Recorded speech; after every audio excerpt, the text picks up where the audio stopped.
그거는 직업적인 내용에서의 빙산의 일각입니다. 50년 동안 이거를 조정을 했었어야 되는데, 개선했어야 되는데, 그거를 아무도 안 한 거예요, 대한민국에서.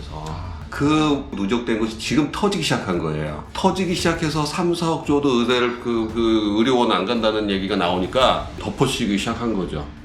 따라서 50년 동안 누적돼 있었던 것들이 지금 터져 나오기 시작한 것 중에 드디어 3, 4억을 줘도 무사를 못 구한다 라는 얘기가 지금 나오기 시작한 거예요. 이거 빙산의 일각입니다. 이제 시작이라고 생각하시면 돼요. 지금 현재 77년도에 만들어진 이 제도를 지금 어떻게든가 다시 원래 정상화를 시켜놔야 된다는 거죠. 그게 바로 공공과 민간을 분리를 시켜놔야 되는 거예요.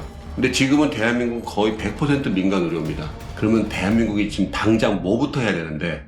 네, 어떤 분이실까 소개해 주시겠어요? 네, 안녕하세요. 이훈임모입니다. 지금 의료에 관련돼서 문제가 많이 터져 나오는데 특히 소아과 문제 그 얘기 들을 때마다 의사인 제 입장에서도 사실 지금 발등에 불 떨어진 거예요. 저희 집에 초등학교 애들이 3명이나 있잖아요. 네. 발등에 불 떨어진 저라도 좀 미약하지만은 계란에 바위치기라는 심정으로 제가 혹시 욕을 먹을 수 있다 하더라도 제가 국민들하고 직접 소통을 좀 해야 되겠다라는 생각을 가지게 됐어요. 이게 사실은 제가 이렇게 인터뷰하고 있는 이유입니다. 현재 보면은 좀 의료 관련해서 뉴스들이 많이 올라오고 있는데 네. 거기서도 특히 4억을 줘도 지방으로 이제 의사들이 안 간다. 네. 지방의 의사 부족 사태들이 나오고 있는데 이 사태가 현재 사실인지 좀 여쭤보고 싶습니다. 네, 이런 얘기는 사실입니다. 그런 얘기를 들으면 보통 어떤 생각이 드세요? 왜 안 가지? 예, 도대체 안 가고 나라면 가겠다.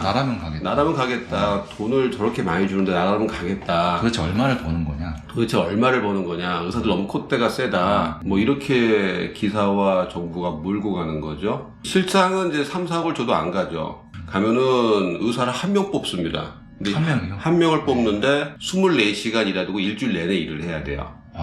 물론 저녁 때 아침에 9시 출근해서 저녁 때 시간까지 있지만 그 지역에서 만약에 응급콜이 들어오잖아요. 네. 그럼 밤에도 나가는 게 조건입니다. 와, 조건 자체가. 그리고 급여는 많이 준다고 했지만은 의료사고가 나지 않습니까? 그럼 그 의사 개인이 책임을 져라고 보통 그 계약서가 되어 있어요. 개인이 책임져라. 개인이 책임져라. 누가 거기 가겠어요? 갔다가 몸도 상하고 책임도 지고 피폐해지는 거죠.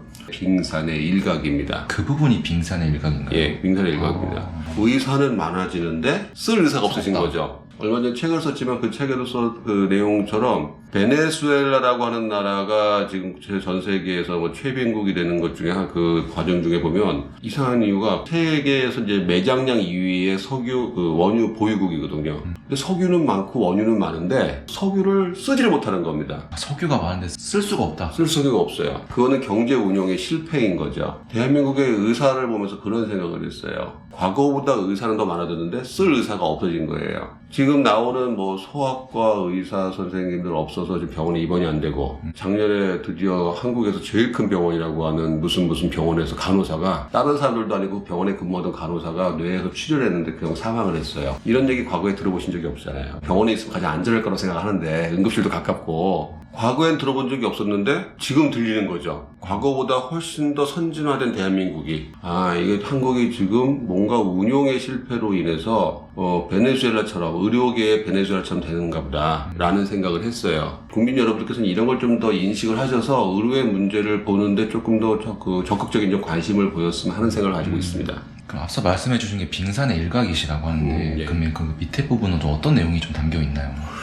이미 이 나라 제도가 시작되는 50년 전부터 예정이 됐던 거죠. 예정이 돼 있었다고? 예. 1977년도에 지금 건강보험법, 저는 이제 의료보험법이 시작이 됐는데, 그때 당시에 사실은 졸속으로 시작을 했습니다. 그때 당시에는 국민소득 $1,000가 안 됐어요. 근데 보통 한 $3,000 정도는 되어야지만이 의료제도를 시작할 수 있다라고 되어 있고요. 그리고 또 한 가지는 보통 우리가 복지국가로 간다면은 전체 GDP에서 3%에서 5%를 사용할 수 있을 때 복지국가라고 얘기를 해요. 그때부터 의료제도가 시작돼요. 의료제도가 다른 제도보다 돈이 많이 듭니다. 함부로 할 수가 없는 거예요. 근데 대한민국은 의료제도 3%, 5%가 GDP에서 사용될 때가 언제냐면 1990년대입니다. 90년대 초에 3%, 후반에 5% 정도. 사실은 그때가 적기였는데 좀 많이 일찍 시작한 거죠. 물론 이유가 있었던 간에 시작된 것은 나쁘졌다고 생각되는데 좀 잘못 만들어진 거예요. 돈이 없었으니까. 원래 의료라고 하는 거는 투 트랙으로 시작돼야 됩니다. 공공의료와 민간의료. 두 개로 시작돼야 돼요. 그러니까 제도도 두 개 만들어야 되니까 돈이 많이 드는 거죠. 그래야지 그거 커버가 되는데. 근데 대한민국을 하나에 뭉쳐서 돈이 없으니까 시작한 겁니다. 예. 출발 자체가 잘못된 겁니다. 잘못된 건가요? 잘못된 거예요. 해외 지금 OECD의 상위 국가라고 하는 곳들은 대부분 다 분리돼서 갔어요. 자, 잘못 시작이 됐다 이거예요. 그럼 잘못 시작이 됐으면 50년 동안 이거를 조정을 했었어야 되는데, 개선했어야 되는데, 그거를 아무도 안 한 거예요, 대한민국에서. 그 누적된 것이 지금 터지기 시작한 거예요. 터지기 시작해서 3, 4억 줘도 의대를, 의료원 안 간다는 얘기가 나오니까, 그거를 이제, 먹다가 이제 자기 잘못을 얘기할 수 없으니 덮어씌우기 시작한 거죠. 근데 그 강제로 시작했을 때 하나로 뭉쳐서 강제 시작했을 때 또 꼼수를 썼어요. 그 꼼수가 뭐냐면 전국에 이제 무의촌이 많을 거 아니에요. 의사가 없는 지역. 근데 그러면 공공의사를 만들어서 공급을 해야 되는데 공공의사를 만들지 않고 그 의사 선생님들 중에서도 군의관 가는 제도가 있습니다. 군의관. 예, 왜냐면 의사들도 군의관을 해야 되니까. 군의관을 해야 되기 때문에, 근데 군의관 중에 일부를 빼서 공중보건의 제도라는 제도를 강제로 만들었어요. 그래서 그분들을, 야, 너 어디 가서 군복무 대신에 저쪽 어디 가가지고서 3년 동안 군복무 하고 와. 그러니까 진료를 공복무 예. 대체를. 그러면서 그런 사람들을 의료원으로 배치를 했던 거예요. 물론 이 사람들이 가서 민간 의사들처럼 이렇게 열심히 하지 않았습니다. 여러분 군대 대신 간 거니까. 하지만 그 지역에 의사가 없는 것보다는 의사가 있는 게 훨씬 낫기 때문에 그게 어쩌면 국민보건복지에 어느 정도 기여를 한 건 사실이에요. 그럼 그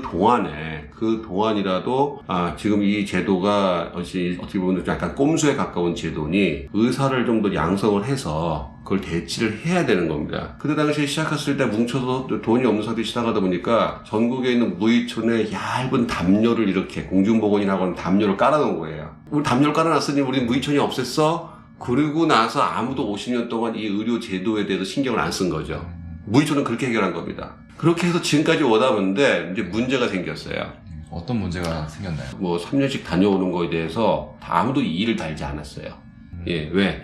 나중에 좀 잘 될 거니까라는 생각이 있었어요. 그런데 지금의 의사 선생님들은 예전하고는 많이 달라졌습니다. 어떤 점이 좀 그렇게 달라졌나요? 예전? 일단 수입 부분에서도 상당 부분 이제 떨어지게 된 거죠. 근데 이분들이 이제 사교육 1차 정책력 의대를 들어왔잖아요. 과학고 나와서 1차 정책력 의대를 들어오고 수련병을 겹치면서 의사 사회를 드디어 알게 된 거예요. 이게 겉으로 보던 의사들하고 다르다. 그리고 지금 현재 뭔가 붕괴가 나온다 이럴 때는 이게 제도의 끝물이거든요. 이 제도의 끝물에 마지막 수익이라도 올려야 되겠다라고 생각을 해서 이 원가 회수에 나서기 시작했어요. 원가라 한다면 지금까지 들었던 사교육 투자비, 자기에 대한 기회비용 이런 부분들. 그래서 지금 산부인과나 흉부외과처럼 이제 약간 급여가 적은 보험 급여가 적은 과들은 또 지금 미용 이쪽으로 막 넘어오고 있는 중이고요. 더 심한 거는 의과대학 졸업하고 전문의 하지 않고 바로 그냥 미용이나 피부 미용 시장에 와서 필기 몇 개 배워서 원가 회수 이런 사람들이 많아졌어요. 즉 그 얘기는 뭐냐면 의사 선생님들도 힘들어진 겁니다. 자, 그러면 옛날에 공중보건의 때 넉넉히 있을 그 여유가 없어진 거죠. 그래서 군의관 될 사람들이 요즘은 군의관을 안 갑니다. 대부분 학교 다닐 때 사병 18개월로 그걸로 대치를 해버려요. 군의관이 없어진 겁니다. 그러니까 당연히 공중보건이 갈 사람도 없어진 거죠. 그래서 1977년도에 만들어진 공중보건의로서 전국에 그 얇은 담요처럼 우린 무의촌을 없앴습니다. 군복무 대신에 보냈던 사람들이 이제 안 가는 거예요. 과거에 10년, 15년 전에는 없었던 의료원에 가도 3, 4억을 줘도 의사가 없어요. 병원에 가도 소아과 선생님이 없어요. 응급실 6군데를 전전긍긍해도 없어요. 그런 얘기가 없었는데 지금 이제 나온 거죠. 의사는 많아졌는데 자기를 치료해줄 의사는 없어진 베네수엘라처럼 돼버리는 거죠. 석유처럼. 따라서 50년 동안 누적돼 있었던 것들이 지금 터져 나오기 시작한 것 중에 드디어 3, 4억을 줘도 무사를 못 구한다 라는 얘기가 지금 나오기 시작한 거예요. 이거 빙산의 일각입니다. 이제 시작이라고 생각하시면 돼요. 네, 그러면은 얘기를 쭉 들어봤는데 그럼 결국 4억을 줘도 지방으로 안 가는 이유, 이것은 정확하게 무엇인가요? 네, 4억을 줘도 지방으로 안 가는 이유의 가장 근본적인 이유, 1977년도에 생겨진 의료제도의 공급 기본 모델이 틀린 겁니다. 5, 6억, 6억, 7억을 더 줄 수 있지 않느냐. 예, 의사 선생님도 그렇게 해도 안 갑니다. 왜 안 가냐면 의사라는 직업 자체가 노동직이기 때문에 가장 중요한 자신이 자기의 건강이에요. 몸이 상할 게 뻔한데 그래도 의사는 가야 되겠지 않느냐. 그런 슈바이처 몇 분이 계시다고 해서 의료 제도가 이어가질 수가 없습니다. 즉 제도 자체를 고쳐야 되는데 지금 현재 77년대에 만들어진 이 제도를 지금 어떻게든가 다시 원래 정상화를 시켜놔야 된다는 거죠. 그게 바로 공공과 민간을 분리를 시켜놔야 되는 거예요. 근데 지금은 대한민국은 거의 100% 민간 의료입니다. 분리가 안 돼 있단 말씀이시죠? 그렇죠. 그러다 보니까 공공이 거의 없다고 생각하셔도 되는 거죠. 뭐 그럼 여기 무슨 도립병원이 있지 않냐. 사실은 그런 부분도 진정한 공공의료기관이 아닙니다. 하나의 예로 전국에 한 75만 병상 정도가 있는데 그중에서 공공의료라고 하는 병상이 한 6만 병상 가까이 됩니다. 근데 이번에 코로나 극복하면서 6만 병상이 어떤 역할을 했다라는 걸 들어보신 적 있으세요? 못 들어봤어요. 없죠. 대부분 민간 병원에 어떻게든가 좀 엎혀서 돈 줘서 하는 이런 형식을 코로나가 지금 얼기설기 넘어갔어요. 사실은 공공병상이 공공의료기관이 제대로 역할을 못하고 있습니다. 그 얘기는 공공의료기관이 왜 역할을 못하냐에 대해서는 지금 또 하나의 또 큰 얘기가 있기 때문에 그건 다른 데도 하고 그런 잘못된 제도를 이제는 고쳐야 된다. 그게 바로 공공과 민간으로 분리를 시켜서 제대로 시작을 해야 된다. 더 늦기 전에. 그게 요즘 제가 말씀드리고 있는 내용입니다. 네, 그렇다면은 그 지방의 의사분들이 많아지려면은 앞으로 좀 어떤 게 좀 필요할까요? 그래서 그런 공공과 민간을 분리시키는 그 선진적인 구조로 가야 된다. 전 세계는 이렇게 이제 한 방향으로 지금 수렴되고 있어요. 방향이 서로 벤치마킹을 해서. 한 방향으로 이게 가장 효율적인 의료 제도다라는 게 있어요. 한국만 지금 이쪽 방향으로 갈라파고스의 잘못 진화된 그 새처럼 지금 가고 있는 게 지금 대한민국 의료 현실입니다. 그러면 대한민국이 지금 당장 뭐부터 해야 되는데 그럼 단기적으로 지금 당장 해야 될 게 뭐냐? 손쉽게 할 수 있는 게 뭐냐? 그게 바로 사관학교용 의대를 만들자. 사관학교용 의대요. 예, 사관학교용 의대를 만들자는 겁니다. 되게 정확하게 좀 어떤 거? 예, 그 단기적 목표고 중장기는 아닙니다. 사관학교용 의대는 뭐냐면 지금 의과대학 정원이 3,100명이 들어오잖아요. 3,100명이 들어와서 사실은 그 필수 의료가 있고 필수 아닌 의료가 있지 않습니까? 비필수 의료가 있잖아요. 근데 이 3,100명에는 이미 필수 의료로 가게 되는 인원이 포함된 예정된 인원입니다. 3,100명에는. 그 과마다 좀 다르겠지만 1,000에서 한 1,500명 정도 돼요. 자, 그런데 이 3,100명이 필수로 안 가고 다 비필수로 가다 보니까 이쪽이 아무도 안 가게 되는 거죠. 속된 말로 아무도 거들떠 보지 않는 겁니다. 왜? 이 3,100명의 의사들은 다 자기 돈을 공부했기 때문에 이쪽으로 비필수로 가는 거죠. 그러면은 정부 입장에서는 어쨌든 간에 여기를 지금 살려야 되는 거예요. 지방의 의료원이 뭐 삼석조도 의사가 이게 진정한 위기가 아니고 그 사람이 헬기 타고서 수도권에라든지 대형 병원에 갔는데 그 병원에서 자기 치료해줄 의사가 없는 거예요. 그게 그때부터는 대한민국이 돌아가실 분이 이제 많아지는 거죠. 최후의 보루부터 막아야 되는 겁니다. 그럼 최후의 보루를 막아야 되는데 지금 의사 직원인의 공공의대인의 그런 논란으로 지금 시간을 벌써 10몇 년째 지금 허비하고 있는 거예요. 지금 그럴 시간이 없어요. 지금 현재 이 3,100명 중에서 이미 필수 의료로 가게로 예정된 인원들을 이쪽으로 강제로라도 보내야 되는 거죠. 왜냐면 그 인원 중에 포함되어 있던 인원이니까. 요 부분들을 일로 보내면은 일단 대한민국의 의료가 공멸하는 걸 일단 막을 수 있습니다. 따라서 저는 이 사관학교용 의대가 가장 단기적으로 대한민국에 일단 기존에 있었던 의과대학을 활용하는 거기 때문에 돈도 안 들 거고 지금 안 가는 데를 갖다가 정부가 이쪽으로 보내줘서 대한민국 의료를 살리겠다고 하는데 반대할 사람이 없죠. 의사 선생님들도 자기가 지금 10년 뒤에 병에 걸리면 누가 나를 치료해 줄까를 지금 고민하고 있는 상황에서 의사 선생님들 반대하는 사람 못 봤습니다. 환영하는 거죠. 누가 반대합니까?